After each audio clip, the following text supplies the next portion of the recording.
নমস্কার বন্ধুরা, নিরামিষ দিনে রুটি, লুচি, পরোটা, রাইস কিংবা পোলাওয়ের সাথে চেটেপুটে খাওয়ার মতো ফুলকপির রোস্ট রেসিপি আজ আমি আপনাদের সাথে শেয়ার করব। এভাবে বানানো নিরামিষ ফুলকপির রোস্ট খেতে এতটাই সুস্বাদু হবে যে কাউকে বলে না দিলে তিনি বুঝতেই পারবেন না যে এটা পেঁয়াজ রসুন ছাড়াই বানানো। তাহলে আসুন আজকের এই ভিডিওটিতে দেখে নেওয়া যাক সম্পূর্ণ রেসিপির প্রস্তুত প্রণালী।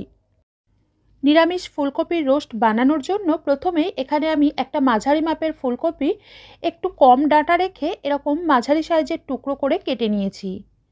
খুব বেশি ডাঁটা রেখে আমি কাটিনি, তার কারণ অনেক সময় এক একটা ফুলকপির ডাঁটাগুলো সিদ্ধ ভালোভাবে হয় না বা সিদ্ধ হতে অনেক বেশি সময় লাগে।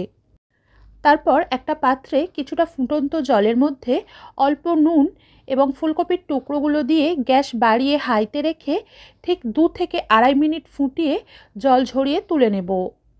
এর থেকে বেশি সময় ধরে এই পর্যায়ে যেন এগুলোকে ফুটিয়ে সিদ্ধ করে ফেলবেন না।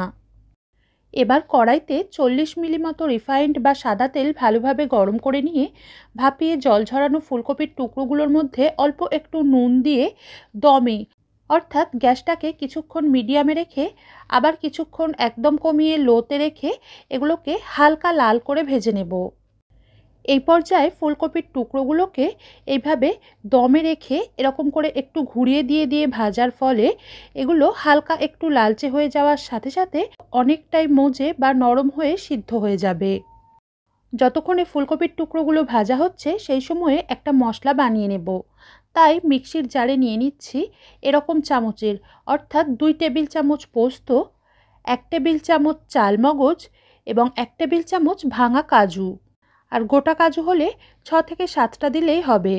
পোস্তর সাথে সাথে কেউ যদি কাজু বাদাম না দেন তাহলে চালমগজের পরিমাণটা একটু বাড়িয়ে নিতে হবে, আবার কেউ যদি চালমগজ না দেন তাহলে কাজু বাদামের পরিমাণটা একটু বাড়িয়ে নিতে হবে। প্রথমে এগুলোকে কোনো রকম জল ছাড়াই শুকনো মিহি করে গুঁড়িয়ে নেব। তারপর এর মধ্যে দিয়ে দিচ্ছি 10-12টা কিশমিশ এবং এরকম চামচের 4 চামচ, অর্থাৎ 60 থেকে 75 গ্রাম মতো টক দই। এখানে আমি প্যাকেটের দই ব্যবহার করছি, যেগুলো একটু পাতলা হয়, তার জন্য জলটা ঝরিয়ে নিয়েছি। যদি মিষ্টির দোকানের বা ভাঁড়ের টক দই ব্যবহার করেন তাহলে কিন্তু জল ঝরিয়ে নেওয়ার দরকার নেই, কারণ ওই দইগুলো আগে থেকেই একদমই ঘন হয়। আর প্যাকেটের টক দইয়ের জলটা ঝরিয়ে নিলে দইয়ের টক ভাবটা একটু চলে যাওয়ার সাথে সাথে দইয়ের মধ্যে একটু ক্রিমি টেক্সচারও চলে আসে। দইটাকে একটা ছাঁকনি, স্ট্রেনার কিংবা পরিষ্কার কাপড়ের মধ্যে ঢেলে 30 মিনিট থেকে 1 ঘন্টা পর্যন্ত রেখে দিলে জলটা ঝরে এরকম ক্রিমি টেক্সচারের মতো ঘন হয়ে যাবে। এবার এগুলোকে একদম মিহি ও মসৃণ করে বেটে নেব। এদিকে দমে ফুলকপির টুকরোগুলোকে প্রায় 6 থেকে 7 মিনিট ভাজার পর দেখতেই পাচ্ছেন এরকম হালকা লাল হয়ে এসেছে। এর থেকে বেশি লালচে করে ভাজার দরকার নেই, কারণ এই রেসিপিটা একটু সাদাটেই হয়। এবার অর্থাৎ এগুলোকে ভেজে তোলার ঠিক 20 থেকে 25 সেকেন্ড আগে গ্যাসটাকে একটু বাড়িয়ে দিতে হবে, যাতে গ্যাস কমিয়ে বা দমে ভাজার জন্য যেটুকু অতিরিক্ত তেল শোষণ করেছিল সেই তেলটা বেরিয়ে যায়। এখন বাকি তেলের মধ্যে 1/2 চামচ গাওয়া ঘি দিয়ে ঘিটা গলে গেলে একটা শুকনো লঙ্কা, তেজপাতা, 2টো মুখ ফাটিয়ে রাখা ছোটো এলাচ ও ছোট 2 টুকরো ডালচিনি ফোড়ন দিয়ে সুন্দর গন্ধ বেরোনো পর্যন্ত সাঁতলে নেওয়ার পর গ্যাস একদম কমিয়ে লোতে করে দিয়ে দিলাম 1 টেবিল চামচ আদা ও কাঁচা লঙ্কা বাটা। রেসিপিটা একটু সাদাটে হওয়ার কারণে ঝালটা কাঁচা লঙ্কা বাটারই হবে, তাই আপনারা আপনাদের স্বাদ অনুযায়ী এই কাঁচা লঙ্কা বাটার পরিমাণটা বাড়িয়ে বা কমিয়ে নিতে পারেন। এরই সাথে 1/2 টেবিল চামচ ভেজানো হিং জল এবং অল্প একটু প্লেন জল মিশিয়ে গ্যাস কমিয়ে রেখেই 30 থেকে 40 সেকেন্ড মতো কষে নেব। অল্প গোটা হিং আমি 4 থেকে 5 ঘন্টা আগে একদমই অল্প জল দিয়ে ভিজিয়ে রেখেছিলাম। আপনারা এই ভেজানো হিং জলের পরিবর্তে গুঁড়ো হিংও ব্যবহার করতে পারেন, কিন্তু আমার মতে গুঁড়ো হিং ব্যবহার করার থেকে হিং যদি কিছুক্ষণ ভিজিয়ে রেখে সেই জলটা এর মধ্যে ব্যবহার করেন তাহলে রেসিপির মধ্যে হিংয়ের ফ্লেভারটাও ভালো আসে এবং রেসিপির স্বাদটাও বেশি ভালো হয়। আর আদা বাটা কখনোই সরাসরি তেলের মধ্যে দিয়ে কষবেন না, কারণ আদা বাটা যদি তেলের মধ্যে বেশি ভাজা বা কষা হয়ে যায় তাহলে কিন্তু রেসিপিতে একটা হালকা তেতো ভাব চলে আসে। সেজন্যই অল্প জল দিয়ে কষলে সেই সম্ভাবনাটা একেবারেই থাকবে না।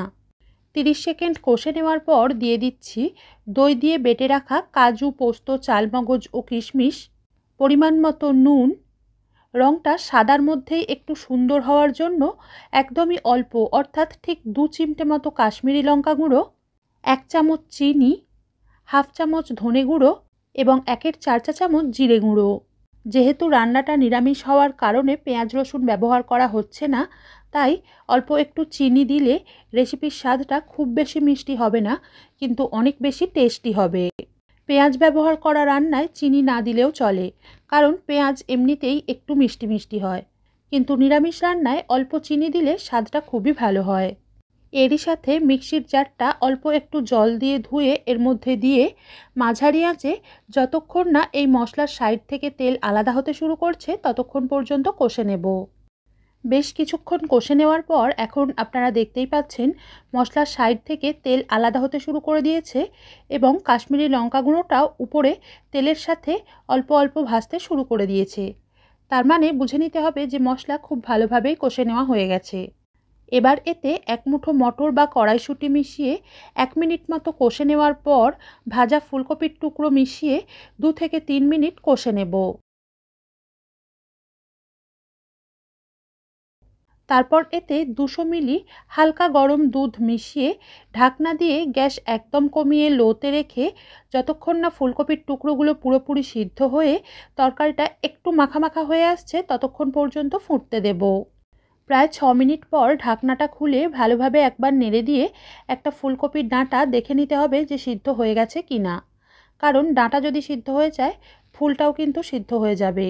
এই পর্যায়ে নুন ও মিষ্টির স্বাদটা চেখে দেখে অ্যাডজাস্ট করে নেবেন।